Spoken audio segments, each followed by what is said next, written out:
What We Do in the Shadows is about a group of vampires who are roommates, and it's about what they do when they're just hanging out. Shameless plug, this shirt is actually a costume for my short film Bite My Lip, and you can check out the trailer in my channel. Set in New Zealand, Taika Waititi and Jemaine Clement direct and star as two of the lead vampires. Taika is a well-known director from his hometown, and Jemaine you might know from Flight of the Conchords. Interesting fact, the American release of this film was actually funded on Kickstarter, and they raised over $400,000 to bring this film to the States. It started off with Nosferatu, and then many decades later, it was Gary Oldman as Dracula. Both very scary. Then it was Brad Pitt in Interview with the Vampire, definitely a lot sexier, but still they were dangerous.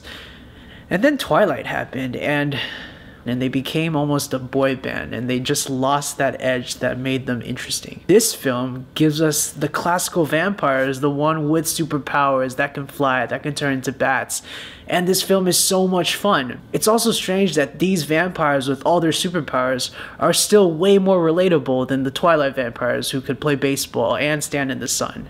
It doesn't make any sense. So how did these vampires, some who have lived 100 years, some who have lived 1,000 years, how would they actually fit into modern day society? Also, what if these vampires from all these different backgrounds live together? It sounds like the setup to a pretty cheesy sitcom, but I wish it was a sitcom. This is a very funny film. We're introduced to each one of these vampires in one of the funniest introduction scenes I've seen. They tell a story of what they were like when they used to be human and how they turned. We see the vampires through the eyes of the two documentarians that are kind of following them through their day-to-day activities.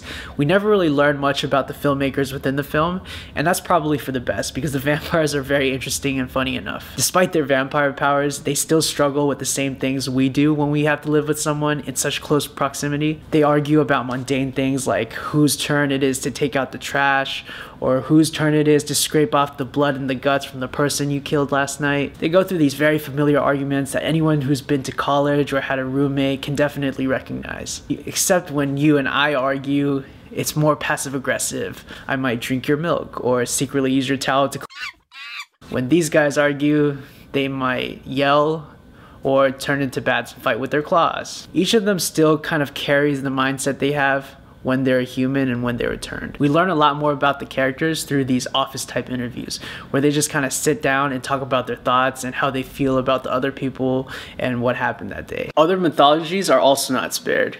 We get a really interesting interpretation with another rival group. We also get to see a real monsters ball that might have more tension and awkwardness than your 7th grade dance. Maybe. The jokes can be a little bit corny and predictable, and sometimes the characters divulge into the he said, she said, or my feelings are really hurt kind of conversation. But overall, this film is a lot of fun. I wish I could spend way more time with these guys, and it should be a TV show. I give What We Do in the Shadows a B+. What other mythological creatures would you want to see a documentary about? Let me know what you thought of this review. Let me know if you've seen this film. Thank you so much for watching. 3,000 imaginary internet points if you can guess what film this is from. Hint, there's no Brendan Fraser, unfortunately. Young Ones is about a family trying to survive in a dystopian world where the earth is drying up and water is the scarcest resource.